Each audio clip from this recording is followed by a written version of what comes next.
Como o tema Tudo em Todos, que eu acho que é a abrangência do Evangelho. O Evangelho é essa proposta maravilhosa de Deus, de Cristo, ser tudo em todos. E eu quero então fundamentar tudo que vou falar hoje nas palavras, baseando nas palavras de Paulo, na primeira carta de Paulo aos Coríntios, o capítulo 9, a partir do versículo 16. E aí eu vou lendo e vou comentando aquilo que penso ser a essência de todo o Evangelho de Jesus. É claro que quando eu vou resumir o Evangelho em uma frase, eu resumo: faça o bem. Todo o Evangelho ele visa nós termos esse entendimento: faça o bem, pratique o bem, seja do bem. Mas não só ser do bem, é que esse ser do bem é também um fazedor do bem, um realizador do bem para as outras pessoas. O Evangelho é isso, a base do Evangelho é essa, ok? E é a partir daqui que então, dentro da carta de Paulo, a primeira carta aos Coríntios, que nós vamos conversar um pouquinho nessa noite.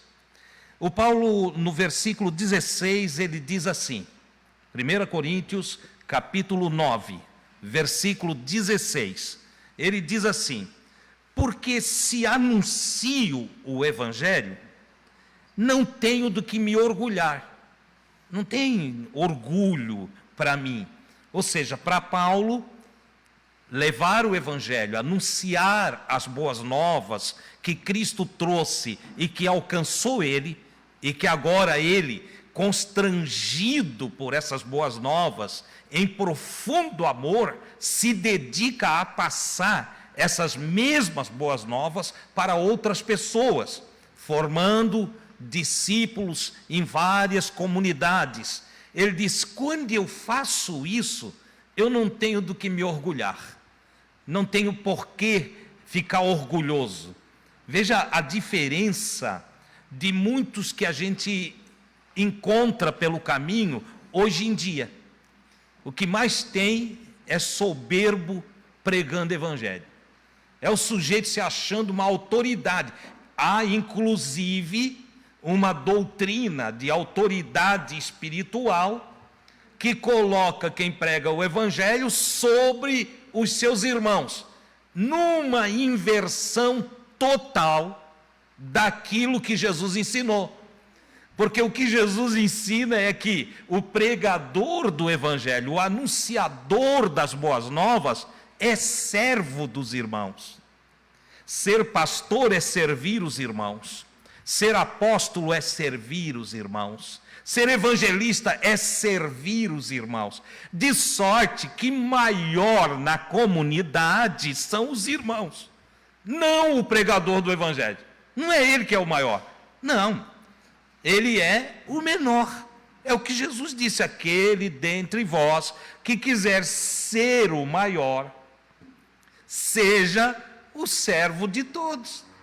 A grandeza do reino de Deus não é dominar as pessoas, é libertar as pessoas. A grandeza no reino de Deus não é eu controlar você, é eu servir você.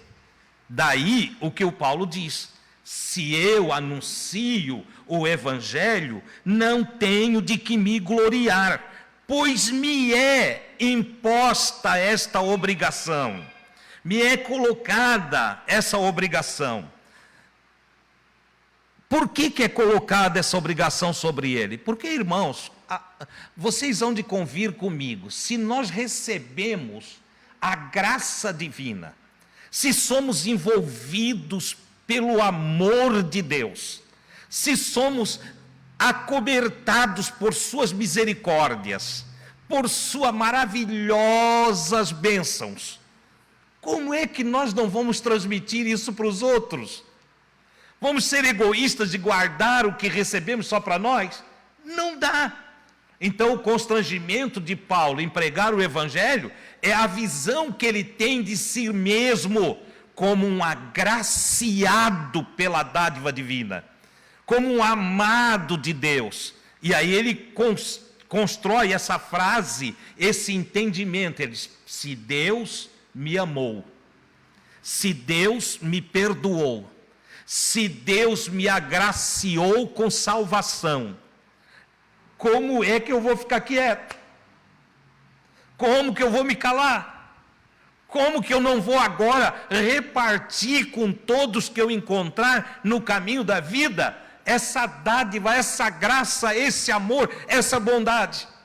Não tem como eu parar. Então o constrangimento dele vem daqui. Ele disse: eu me obrigo, eu estou obrigado, eu estou forçado, porque eu fui agraciado. Agora eu também tenho a obrigação de anunciar o Evangelho. Ele diz: e por isso, por causa disto, por ser assim, se eu anuncio o Evangelho de boa mente, Deus é tão maravilhoso que ainda me dará um prêmio. Deus me galardoará.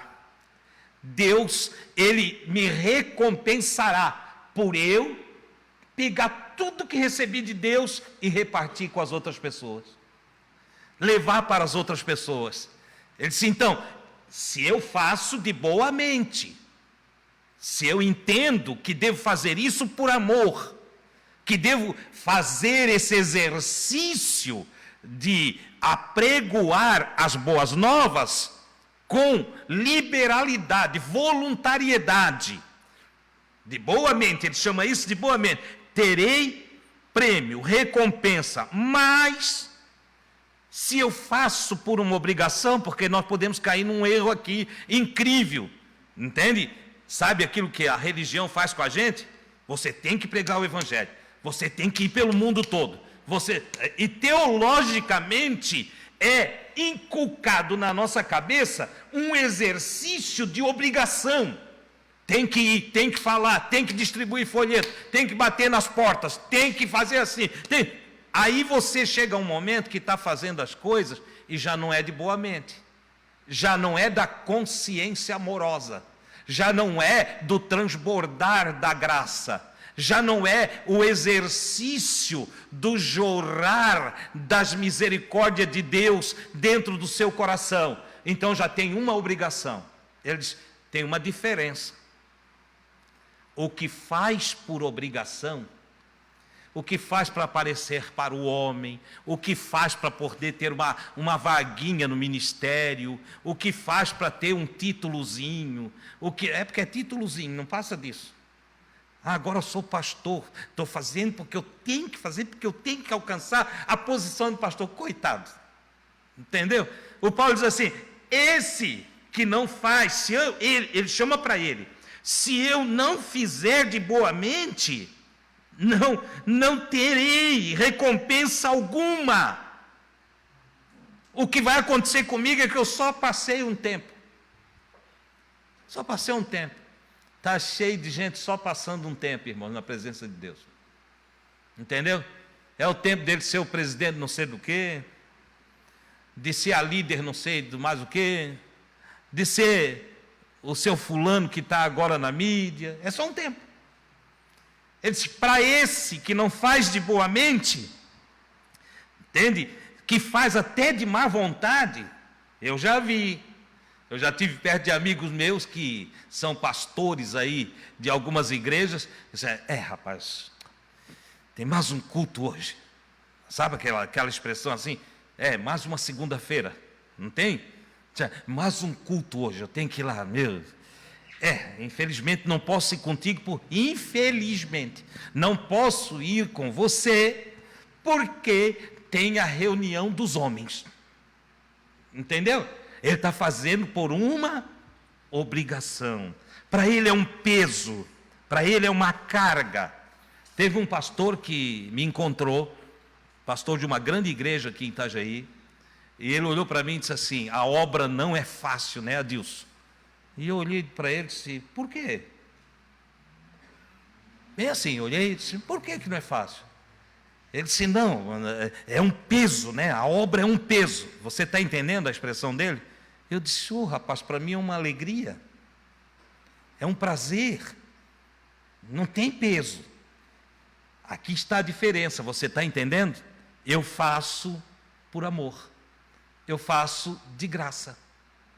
Eu faço como uma forma de ser agradecido ao que Deus fez por mim. Ele está fazendo por um salário, está fazendo por uma obrigação, está fazendo porque tem que fazer. É disso que o Paulo está dizendo. Quando se faz as coisas para Deus porque tem que fazer, vira obrigação. Virou obrigação, não tem recompensa. Não tem alegria, não tem gozo. Entendeu? Se eu faço de boa mente, então, com gratidão, aí tem recompensa. Deus vai aprovar os meus passos, vai cuidar de mim. Eu estou falando aqui na primeira pessoa do singular, mas é para nós todos.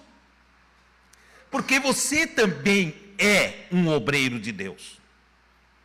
Ou não, né? Mas você é. Se você tem Cristo, se você está servindo a Deus, você também é um ministro.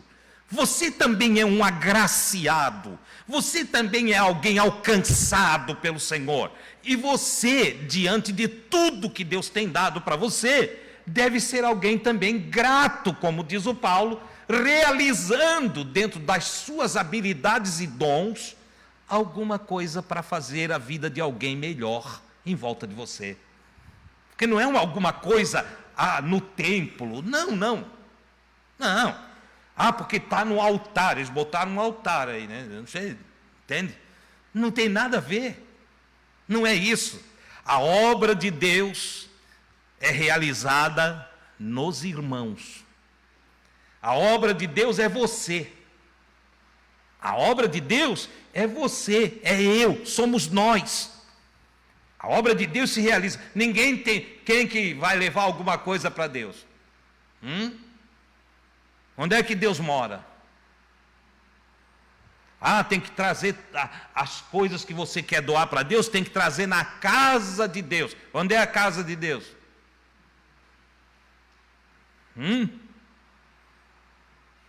Cadê a casa de Deus? Somos nós. Nós somos a casa de Deus. Quando Davi quis construir um templo para Deus, o que Deus disse?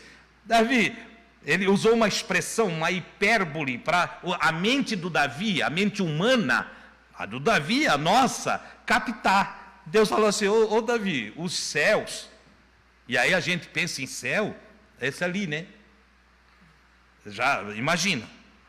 Ô Davi, os céus é o meu trono. Como é que é? Eu me assento nos céus. E a terra é o estrado dos meus pés. Que casa que tu vai edificar para mim? Acabou com os planos do Davi. Acabou com os planos do Davi. Ele disse, que casa que tu vai construir para mim? Você está entendendo? Agora, o Pedro que aprendeu com Jesus, ele diz assim, vós como pedras vivas. Ele chama nós de pedra. Ele que era um fragmento de pedra, e que Jesus chama ele de Pedro. Foi Jesus quem dá esse nome para ele. Ou Petros, pedra. Ele disse, aquele que me chamou de pedra me deu entendimento. E ele me fez entender que todos nós somos pequenas pedras de um grande edifício, tendo como principal pedra de esquina aquele que é o maior dentre nós, Jesus Cristo, o Filho de Deus. Ele é a pedra de esquina que vai dar ângulo e prumo para o grande edifício onde Deus habita, de sorte que Deus é Espírito e não habita em templos feitos por mãos humanas, mas Ele habita nas pedras espirituais, que somos nós, que formamos no grupo, no ajuntamento, no conjunto, na unidade, formamos o templo do Todo-Poderoso. Deus habita em nós. Paulo escreveu isso, e ele disse: ó, não sabeis vós que sois o templo do Deus vivente, e que o Espírito de Deus, porque Deus é Espírito, Deus não tem corpo, Deus é Espírito, o Espírito do Deus vivente habita em vós. Ele diz: vocês não sabem disso, que Deus mora em vocês?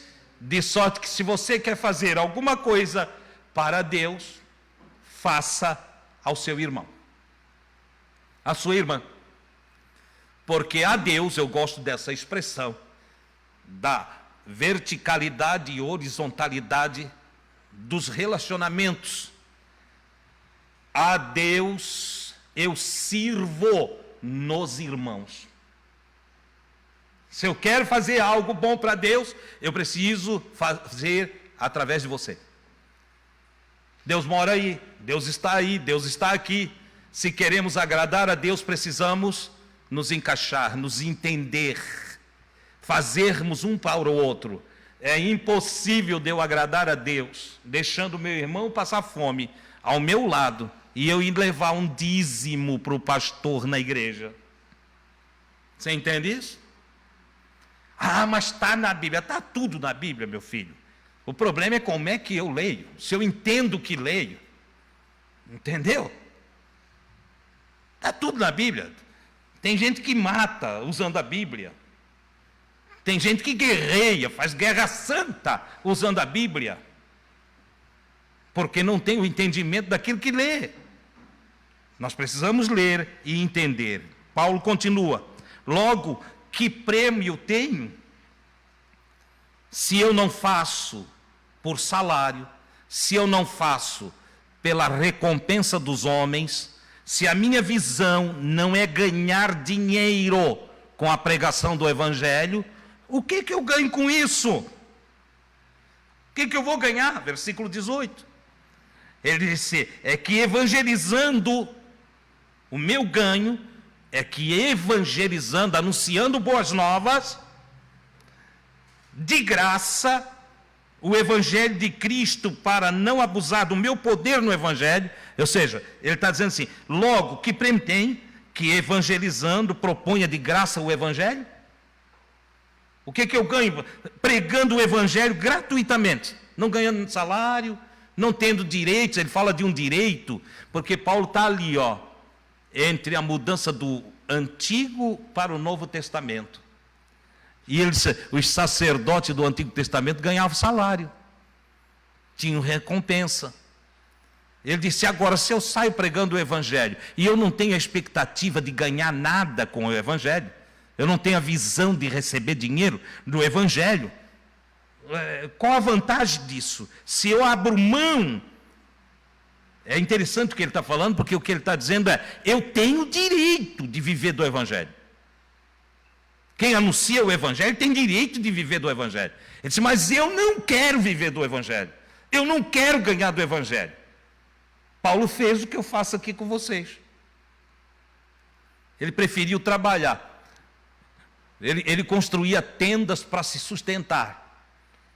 Eu construo casas. É igual, não é?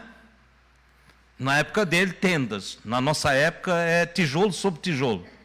Entende? Para se sustentar, a fim de que pregue o Evangelho de graça. Vocês estão entendendo?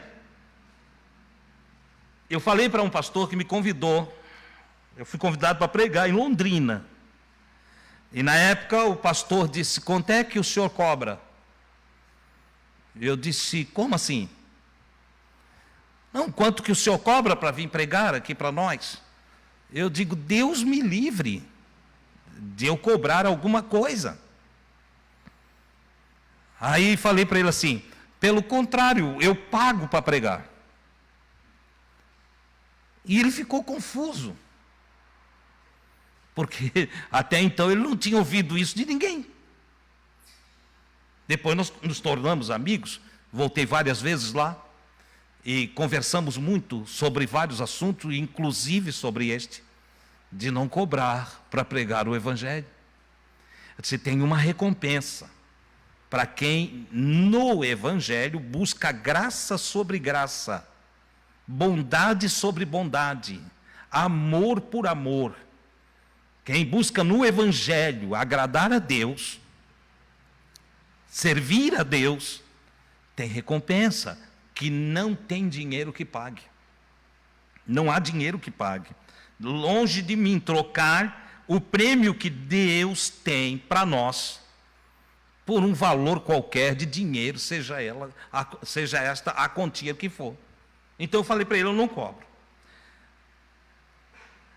Paulo continua. E fiz-me, perdão, acho que eu pulei aqui um versículo, né? Ele diz assim, porque, versículo 19, porque sendo livre para com todos, fiz-me servo. Observe essa palavra aqui. O Paulo diz só, eu sou um homem livre. Eu evangelizo e proponho o evangelho de Cristo, não abusando do meu poder no evangelho, ou seja, tendo direito de cobrar, não cobro, e eu proponho o evangelho para todas as pessoas. Só que eu sou um homem livre. Eu sou um homem de mente expandida. Eu sou um homem de consciência elevada, iluminado. O Paulo está falando. Eu não preciso ter nenhum acanhamento de dizer para vocês que eu também sou. Não é só o Paulo, não.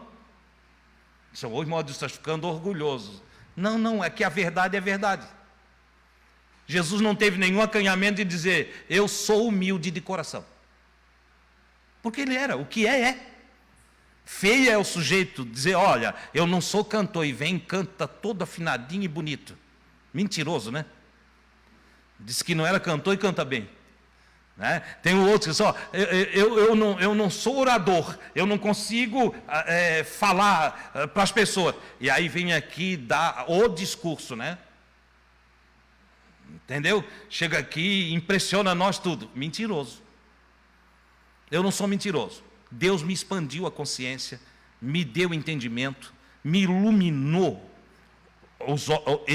iluminou os olhos do meu entendimento, e eu compreendo algumas coisas, como diz o Paulo. Compreendo a tal ponto de ser um homem livre. Sou um homem livre. Não me submeto à ordenança de nenhum outro homem. Inclusive, aqui nessa casa, várias vezes fui questionado.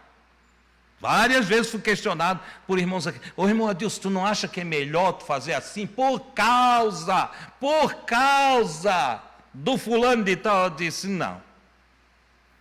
Não. Eu tenho um Senhor. E o meu Senhor não é nenhum dos que estão aqui. Não. Contudo, diz Paulo, sendo livre para com todos, fiz-me servo de todos. Como é que é isso? Eu sou um homem livre, um homem inteligente, sábio, que sei entrar, que sei sair, que sei o que posso, que sei o que não devo, porque na verdade não tem nada que eu não posso. Tem alguma coisa proibida para nós? Sim ou não?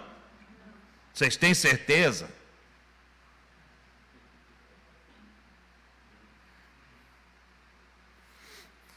Não tem nada proibido para nós, não tem proibição, fomos livres, o Senhor nos libertou, nos deu liberdade.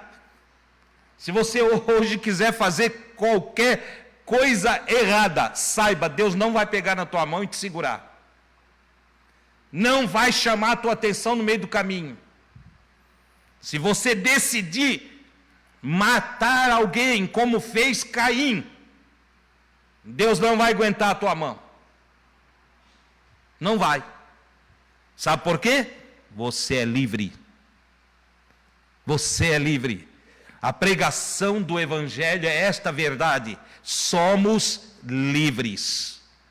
E como pessoas livres, nós temos o direito de fazer o que queremos. Aí o Paulo olha para a sua liberdade e ele diz assim, por isso que eu digo, aqui está a essência do Evangelho.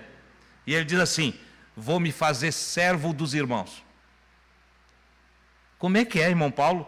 Tu és livre mas tu vais te fazer servo dos irmãos. Vou servir eles. É interessante porque para nós isso aqui não tem a conotação que tinha para os irmãos primeiros que receberam a carta do Paulo, em uma condição de vida que a maioria era escravo. Poucos eram livres. Numa sociedade que para ser livre tinha que ter recurso, tinha que ter influência, tinha que ser da cúpula. Você entende? Só para vocês terem uma ideia, nos dias de Jesus, toda a nação de Israel estava sujeita a Roma. Era um território invadido. Era um território de depressão, de angústia, de dores. Daí você lê os evangelhos e vê quantas pessoas Jesus libertou daquilo que nós chamamos ali, o tradutor colocou possessão, dando a ideia mística de que eles estavam possuídos por demônios, sem nós entender o que são daimos, gênios bons e maus. Eram pessoas que estavam mergulhadas na angústia, em tristeza, dominadas por homens. E Jesus vem libertando eles, libertando e libertando. E aí Paulo chega aqui na frente. Entende? Ele agora, Jesus já não está mais. É ele que agora se torna um professor para os gentios. E ele chega ali ensinando, diz, olha, eu sou totalmente livre. Tenho muita liberdade, Deus me libertou. Sou um homem livre. Sou tão livre que posso libertar. Porque só pode libertar quem é livre. Não é assim? Prisioneiro não liberta. Quem é preso não liberta ninguém, porque está preso. Pelo contrário, né? Pelo contrário. O preso acaba oprimindo mais preso. Os irmãos que já passaram por lá sabem. Entendeu? Tem um sujeito que está lá preso, ele domina o mais fraco. E acaba o fraco sendo preso do preso. Mas não é o caso aqui hoje à noite. O que eu quero que você entenda é que Jesus nos liberta para nós ser verdadeiramente livres. E após ser livres, nós temos o direito de escolher se queremos fazer o bem, se queremos fazer o mal. Se queremos distribuir amor, ou se queremos usar da liberdade para distribuir o ódio. Ai, irmãos, mas ninguém que Jesus liberta vai querer distribuir ódio. Não quer, O que eu já vi de crente olhando para o vizinho, dizer, eu vou te entregar na mão de Deus. Macumba evangélica. Não é assim? O outro que está olhando diz, como assim vai entregar na mão de Deus? A ideia dele é que ele vai chegar para Deus, Deus, mata, Senhor, queima. Não criaram essa coisa aí. Entendeu? Cheio de amor, né? Ele chega cheio de amor, queima esse meu vizinho, Senhor. Destrói a padaria do seu Joaquim. Homem bomba, mulher bomba. Entendeu? Isso não é amar. Esse já é escravo novamente, nem sabe. É escravo do ódio. É escravo das trevas, da ignorância. Nem entendeu nada a respeito de Deus. Deus não quer que nós façamos assim. Jesus, o enviado do Pai para nos ensinar, ele disse, nunca amaldiçoe. Perdoe a todos que te fizerem mal. E quando alguém tocar na tua honra e falar mal de ti, ora por ele e abençoa ele.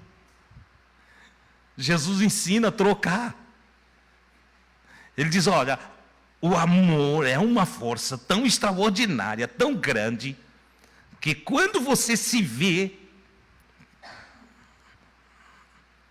atacado pelo ódio, você derrama amor.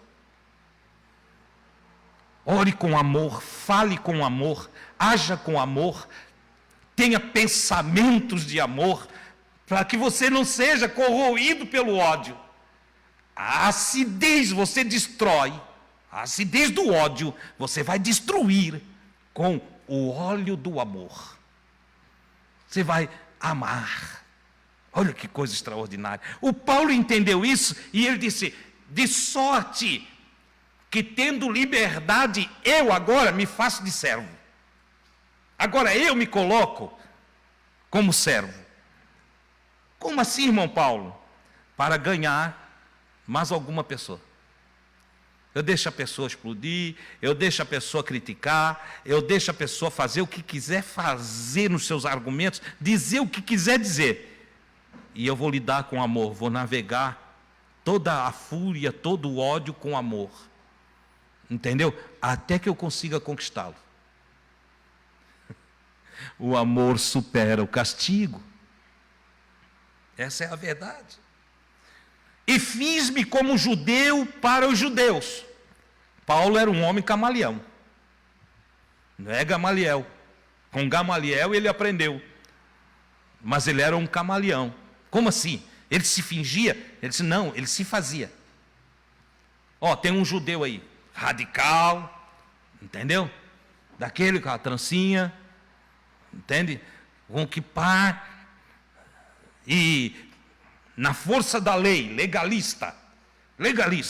O Paulo disse, não, a lei é boa. Mas ele estava mentindo? Não, a lei é boa. A lei é santa. Eu disse, é verdade, a lei é santa. Tá, Paulo, mas o que tu fala da lei? Não, a lei é maravilhosa. A lei é algo que foi dado por Deus na sua misericórdia, para botar trilhos para o homem andar. A lei é uma luz, uma lamparina que brilhou no meio da escuridão, para fazer com que os inconscientes se conscientizassem. Não sabendo o homem andar direito, precisou ganhar algumas regras. Essa é a lei de Deus. Ele disse, e aí eles ficavam empolgados. Os judeus ficavam empolgados e disse, poxa, mas o Paulo é da lei? O Paulo ama a lei? E ele disse assim, e para os que estão debaixo da lei, eu me coloquei também debaixo da lei, como se estivesse seguindo a lei, para ganhar os que estão debaixo da lei. Você está entendendo? Paulo conversando com o espírita ia olhar para ele e dizer, tu é espírita também? O Paulo conversando com um ateu, o ateu ia olhar para ele e dizer, mas tu também é ateísta? Se ele falasse com um gnóstico, o gnóstico ia olhar e dizer, poxa, mas tu entende? E tu é gnóstico também? O Paulo não se aproximava das pessoas atacando. Não. Olha, aceita Jesus, senão tu vai para o inferno. Não tinha isso com o Paulo. Entendeu? Olha, se tu não for da nossa igreja, você está perdido. Para o Paulo, não. Não. O Paulo conseguia criar vínculos e relacionar-se com todas as pessoas que estavam em volta dele. Você sabe o que é isso? Sabia fazer amizade. Sabia entrar nos lugares. Não se atrapalhava. O Paulo não era do tipo que entrava num lugar cheio de deuses estranhos. Entende? Arranca de um deus aqui, uma cara bonita de outro deus ali, aquele outro com 5 braços, esse aqui com 10 cabeças. O Paulo entrava, olhava tudo, não se deixava estressar por nada disso. É disso que ele está falando. Entendeu? Ele olhava, ficava observando. Era um homem ponderado, equilibrado, cheio do Espírito Santo, dominado pelo Evangelho, com temperança.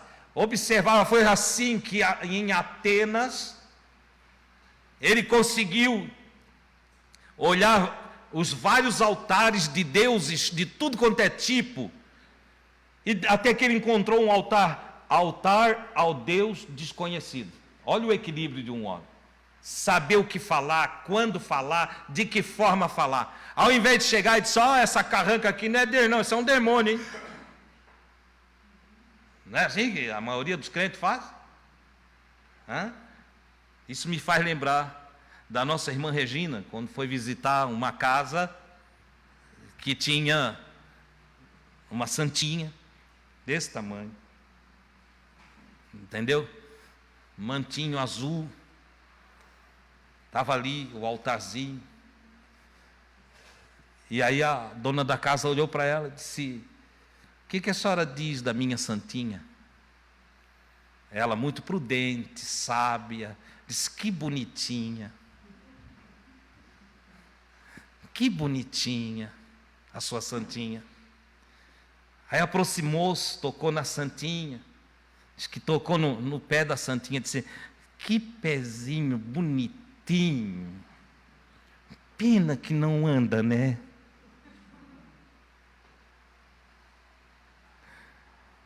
E que mãozinha bonitinha.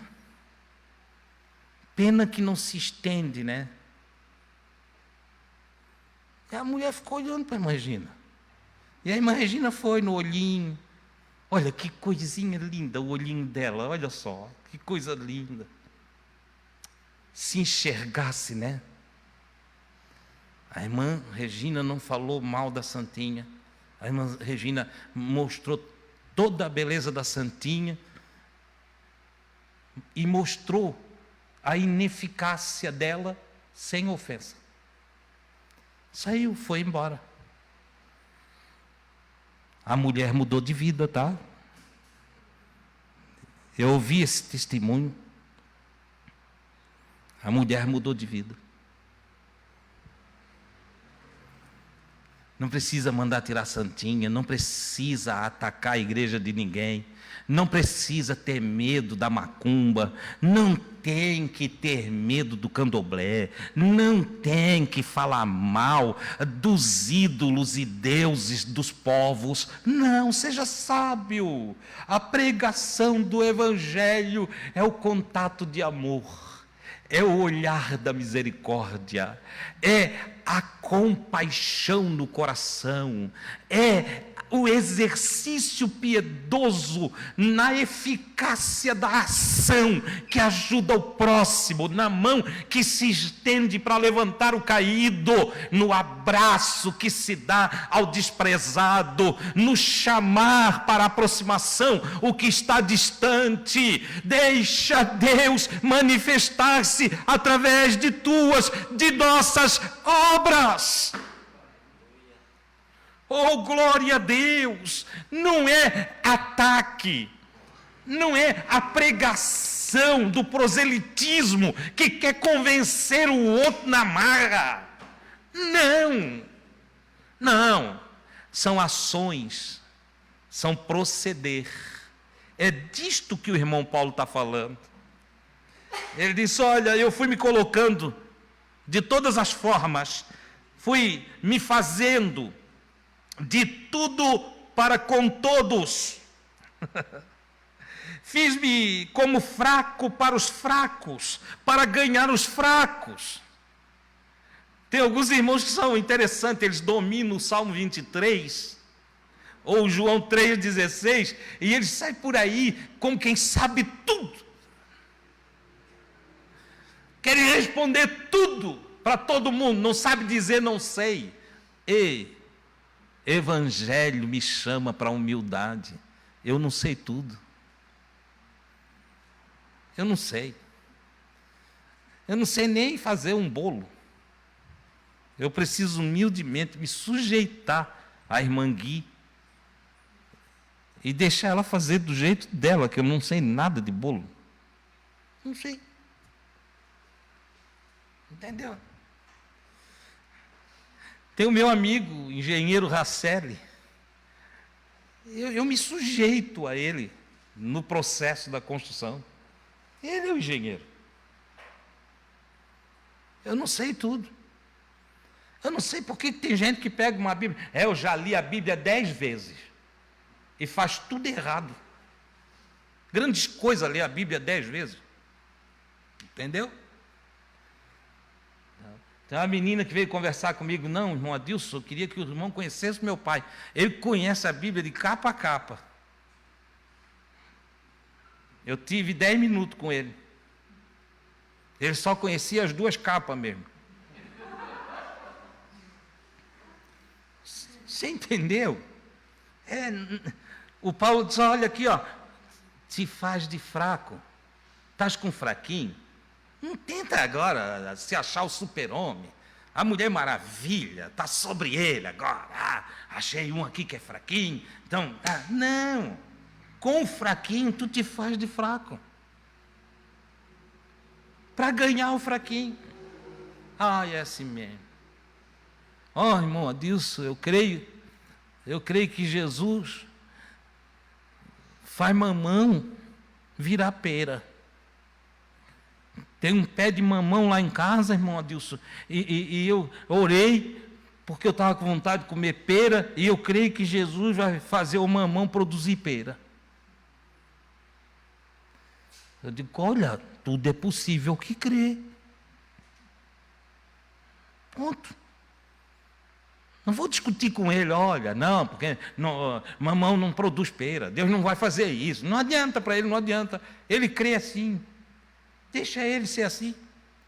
Agora eu posso conquistá-lo. Você crê, eu creio, irmão Deus, eu creio. Deus pode tudo. Eu disse, não, eu também creio. Mas não está mentindo, irmão Deus? Não, eu creio que Deus pode tudo. Agora, se ele vai fazer é outra questão, não é isso que eu vou levar em consideração. Eu creio que Deus pode tudo. Entendeu? E ponto final. E aí converso com meu irmão, vou ganhando meu irmão, vou conquistando meu irmão, até que um dia, ele, envolto pelo Evangelho, olha para mim, mas eu já andei um pedaço com ele, eu convivi com ele, tomei café com ele, comemos pirãozinho junto, entendeu?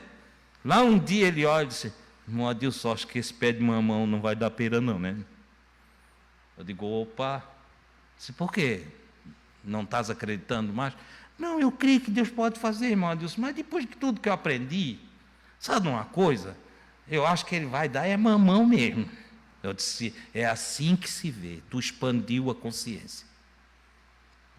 Tu agora está iluminado. Ora, se Deus criou o pé de mamão, não é para dar pera. Fiz-me como fraco para os fracos, para ganhar os fracos. Fiz-me de todos para todos. Ou de tudo para todos. Tem gente que o Paulo disse, eu me fiz de tolo. Não, ele não se fez de tolo. Ele é sábio. Fiz-me de tudo para todos. Por algum outro meio, de alguma outra maneira, eu consegui levar mais alguém para a salvação. Ei, não se leva pessoas para a salvação brigando com elas. Não se leva ninguém para o caminho de arrasto. Não, é você largar ele no caminho e ele sai correndo. Você entendeu? Você quer, é conquista, é ação amorosa. Você está entendendo aqui? E eu faço, diz Paulo, versículo 23, isto por causa do Evangelho, para ser também participante dele. Ou seja, todas as coisas que eu faço enquanto anuncio o Evangelho, eu o faço não me deixando de fora. Porque tem gente que prega para os outros, certo? Ensina certo para os outros, mas vive errado. Aí se atrapalha. Sabe o quê?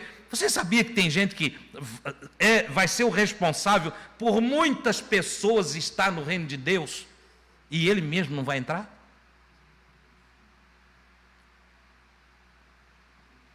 O Paulo disse, olha, eu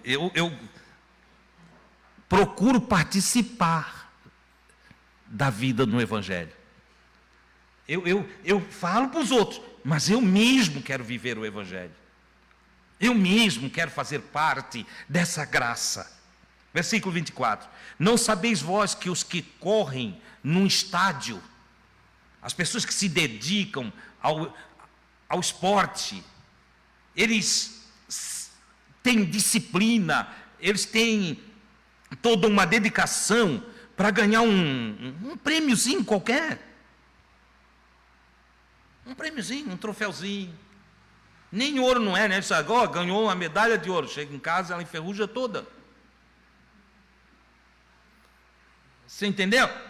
Mas para ele ganhar aquela medalhinha, o esforço, a dedicação, a disciplina é extraordinária para ganhar aquela medalhinha. E o que luta, os que combatem também, eles vão para um treino. É um esforço, é suador, é canseira. Às vezes tem distensões, dores.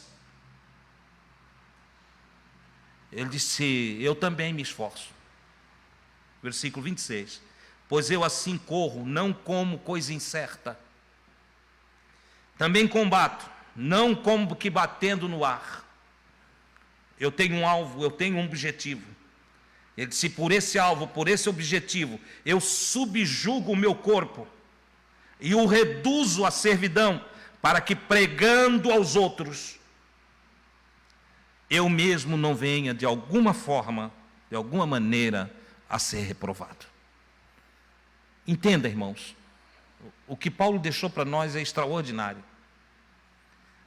Há uma carreira para correr, há uma guerra para pelejar, há um alvo a ser alcançado, e nós precisamos nos dedicar. Não basta nós falar de bem, como eu disse no princípio, é preciso sermos praticantes do bem. Não basta falar de amor. Amor é uma das palavras mais usadas no planeta Terra. No entanto, a Terra está cheia de violência, de maldade, de tristezas praticadas pelos seres humanos. O que o Paulo está dizendo é que se eu falo de amor e eu não amo, eu estou combatendo como quem esmurra o ar. Se eu falo de bem e eu não pratico o bem, eu não vou receber recompensa alguma, nem aquela medalha que enferruja.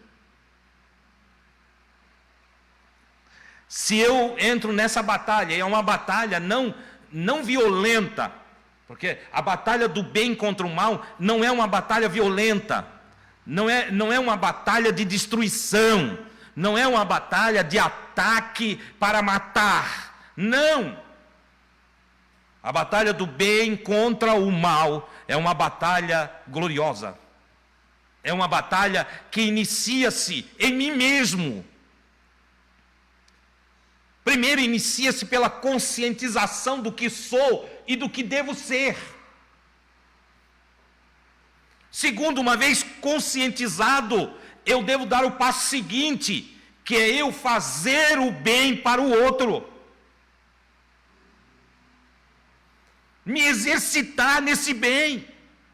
Tolerar, suportar, procurar entender, empatar, ter empatia pelo outro, me colocando no lugar do outro, porque às vezes é fácil eu disparar uma metralhadora de palavras negativas e de acusações contra alguém que está em uma condição, uma situação, sem que eu tenha passado pelos estágios que ele passou, sem que eu tenha andado pelo caminho que ele andou.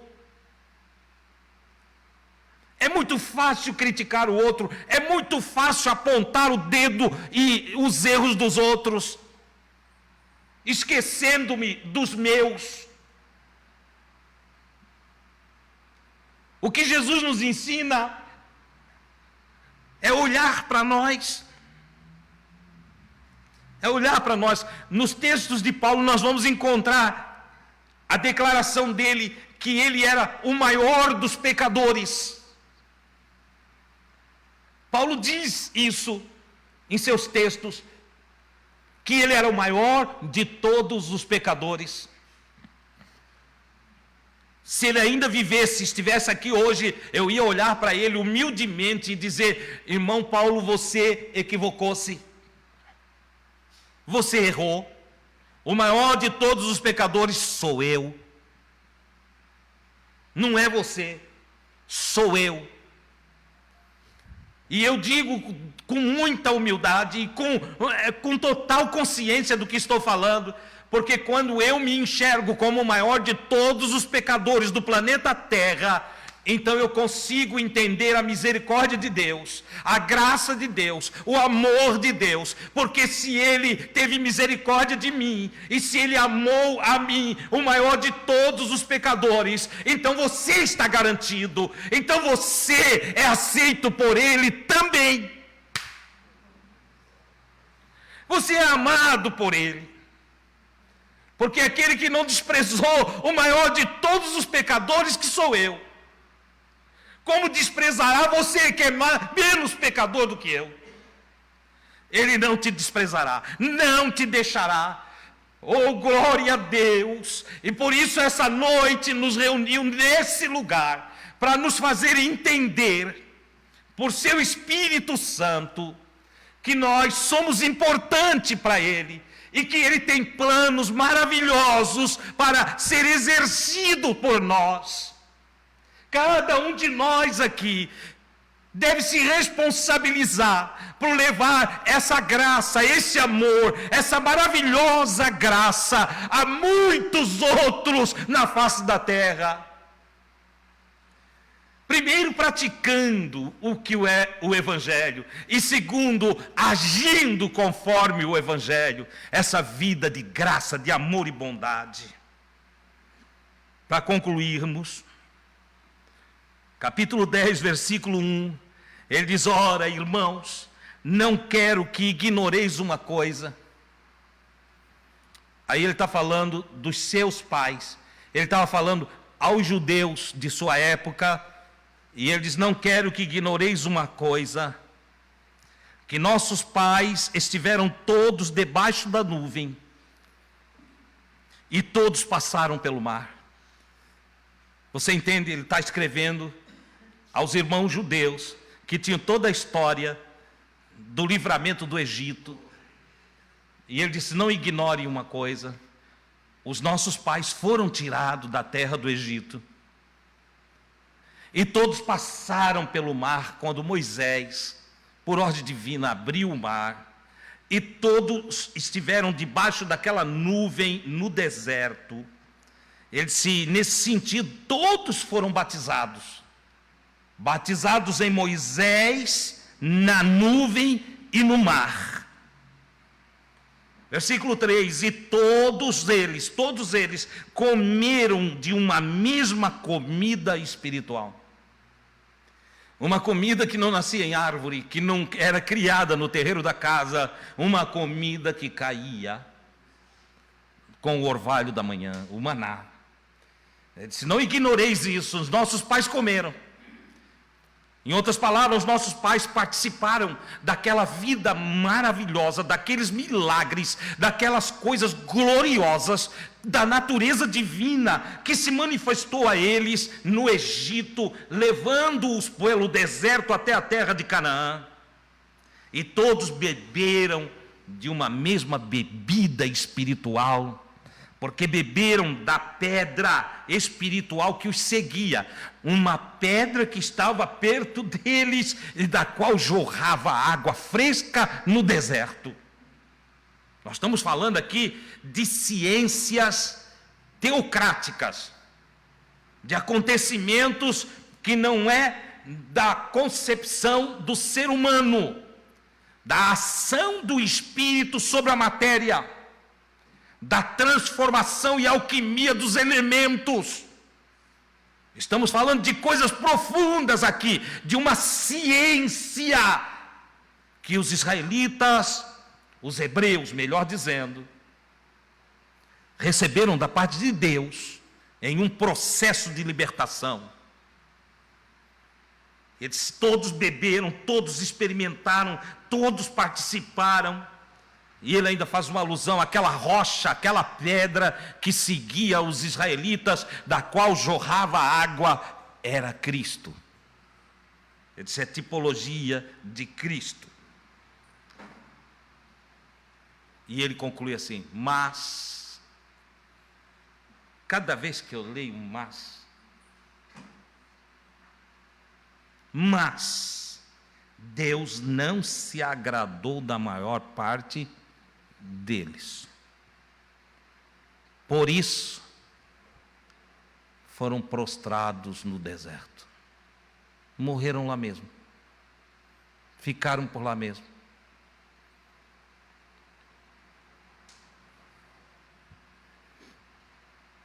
Paulo dizia: estas coisas foram todas, vieram em figuras para nós, para que nós não cobicemos as coisas más. Então, parei. Eu quero concluir dizendo o seguinte: conhecemos o Evangelho, amamos o Evangelho, gostamos do Evangelho. O Evangelho é maravilhoso. Nos alimentamos do Evangelho a cada quinta-feira, no caso da Casa dos Amigos. Mas é possível se alimentar do Evangelho de manhã, à tarde e à noite. Está espalhado. Gente boa e gente ruim pregando o Evangelho. Uma coisa os seres humanos não vão poder dizer: eu não conhecia o Evangelho. Por bem, por mal, por dinheiro, de graça, imitando Paulo ou fazendo totalmente ao contrário do Paulo, o Evangelho está sendo anunciado. E é interessante porque as pessoas gostam do Evangelho, e tem algumas que, como na mesa, olham uma mesa farta e dizem: eu vou pegar a batata aqui, eu não gosto da beterraba, eu vou pegar esse pepininho aqui. Mas não quer um tomatinho também? Não, tomate eu não quero. Tem gente fazendo isso com o Evangelho, pegando uma parte que gosta e deixando outra parte que não gosta, pegando a parte que é boa ao paladar, é boa para ouvir, aquelas assim: ó, o Senhor é contigo, o Senhor vai te ajudar, e ele todo errado, todo esculhambado. As pessoas ficam escolhendo as partes boas do Evangelho. Na sua concepção, todo o Evangelho é bom, mas as pessoas começaram a classificar. Não, ó, isso aqui é bom, isso aqui não. Isso aqui é legal, isso aqui é para mim, Deus está falando comigo.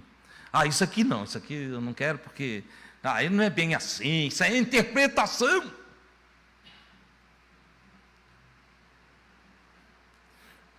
Os israelitas não tiveram cuidado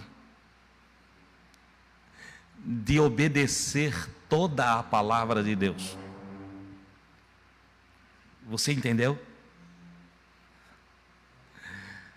Não botaram fé, não misturaram com fé, diz o escritor aos Hebreus, para obedecer.